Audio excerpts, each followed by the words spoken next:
નવસારી જિલ્લાના વાંસદાના ગાંધી મેદાન ખાતેથી વન વિભાગ ગુજરાત રાજ્ય દ્વારા આયોજિત વન સેતુ ચેતના યાત્રાને પ્રસ્થાન મુખ્યમંત્રી ભૂપેન્દ્રભાઈ પટેલે લીલી ઝંડી ફરકાવી કરાવ્યો હતો।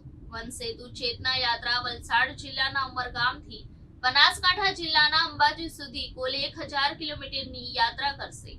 મુખ્યમંત્રી વન સેતુ ચેતના યાત્રા અંતર્ગત ઉનાઈ યાત્રાધામ ખાતે ઉનાઈ માતાના દર્શન કરી આશીર્વાદ મેળવ્યા હતા। સ્વચ્છતા અભિયાન અંતર્ગત ઉનાઈ માતાના મંદિર પરિસરમાં સફાઈ કરી સ્વચ્છતાનો સંદેશ પાઠવ્યો હતો। વન વિભાગ ગુજરાત રાજ્ય દ્વારા આયોજિત વન સેતુ ચેતના યાત્રા દ્વારા ભારત સરકાર અને રાજ્ય સરકારની લોક કલ્યાણ યોજના અર્થે માર્ગદર્શન કરવામાં આવશે। નવસારીના વાંસદામાં આવેલ ગાંધી મેદાન ખાતે રાજ્યના મુખ્યમંત્રી અને ભાજપા પ્રદેશ અધ્યક્ષ CR પાટીલ સહિત મહાનુભાવોએ લીલી ઝંડી ફરકાવી વન સેતુ ચેતના યાત્રાનો પ્રસ્થાન કરાવ્યો હતો। આ પ્રસંગે મુખ્યમંત્રી અને મહાનુભાવોના વરદ હસ્તે વન વિભાગ દ્વારા વનવાસી લાભાર્થીઓને વિવિધ યોજના અંતર્ગત ચેક વિતરણ કરવામાં આવ્યા હતા। તેમજ વન પર્યાવરણ મંત્રી મુકેશભાઈ પટેલ અને પૂર્વ આદિજાતિ વિકાસ મંત્રી નરેશ પટેલ વન સેતુ ચેતના યાત્રા રથમાં બેસી ડાંગ જિલ્લાના અંતરિયાળ વિસ્તારમાં વનવાસીઓને સરકારની યોજના અર્થે માહિતગાર કરશે।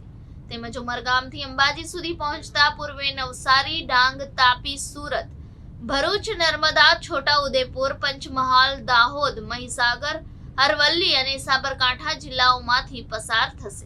ભારત માટે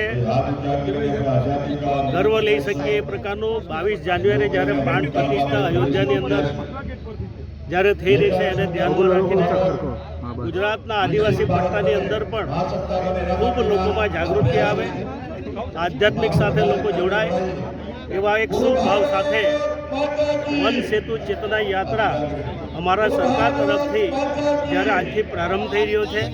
ઉનાઈ માતાજીના મંદિરે દર્શન કર્યા અને ત્યાં પણ રામલલ્લાનું જે અમારું જૂનું પુરાણું મંદિર હતું એનો જીર્ણોદ્ધાર કરવામાં આવ્યો અને એનું ભૂમિપૂજન ત્યાંથી અત્યારે આપણા મુખ્યમંત્રી શ્રી આદરણીય ભૂપેન્દ્રભાઈ પટેલ સાહેબ અને પ્રદેશ અધ્યક્ષ આદરણીય CR પાટીલ સાહેબ અહીંયા સભા સ્થળે આવી રહ્યા છે। સભાને સંબોધીને આ વન સેતુ ચેતના યાત્રાના રથને અને રથમાં જ આ યાત્રામાં જોડાનારા લોકોને લીલી ઝંડી આપીને અહીંયાથી પ્રસ્થાન કરાવશે અને અંબાજી સુધી 1300 કિલોમીટર સુધી આ યાત્રા જવાની છે અને અંબાજી માતાના સાનિધ્યમાં જ એ પૂર્ણાહુતિ થશે। આ યાત્રાથી શું ફાયદો થશે આદિવાસી સમાજના લોકોને? ફાયદા કરતાં આદિવાસીઓમાં આધ્યાત્મિક રીતે ભગવાન રામચંદ્ર પ્રત્યે એમને લગાવ છે, કારણ કે અમે આદિવાસી સમાજના અમે જ્યારે સબરી માતાના વંશો છીએ ત્યારે અહીંયાથી સીધી સબરીધામ જશે અને ત્યાંથી દરેક ધાર્મિક સ્થળો સાથે રસ્તામાં જોડ્યા છે અને એના લીધે આધ્યાત્મિક વાતાવરણ આખું બની રહેશે આદિવાસી વિસ્તારમાં, એ ચોક્કસ મનાય છે।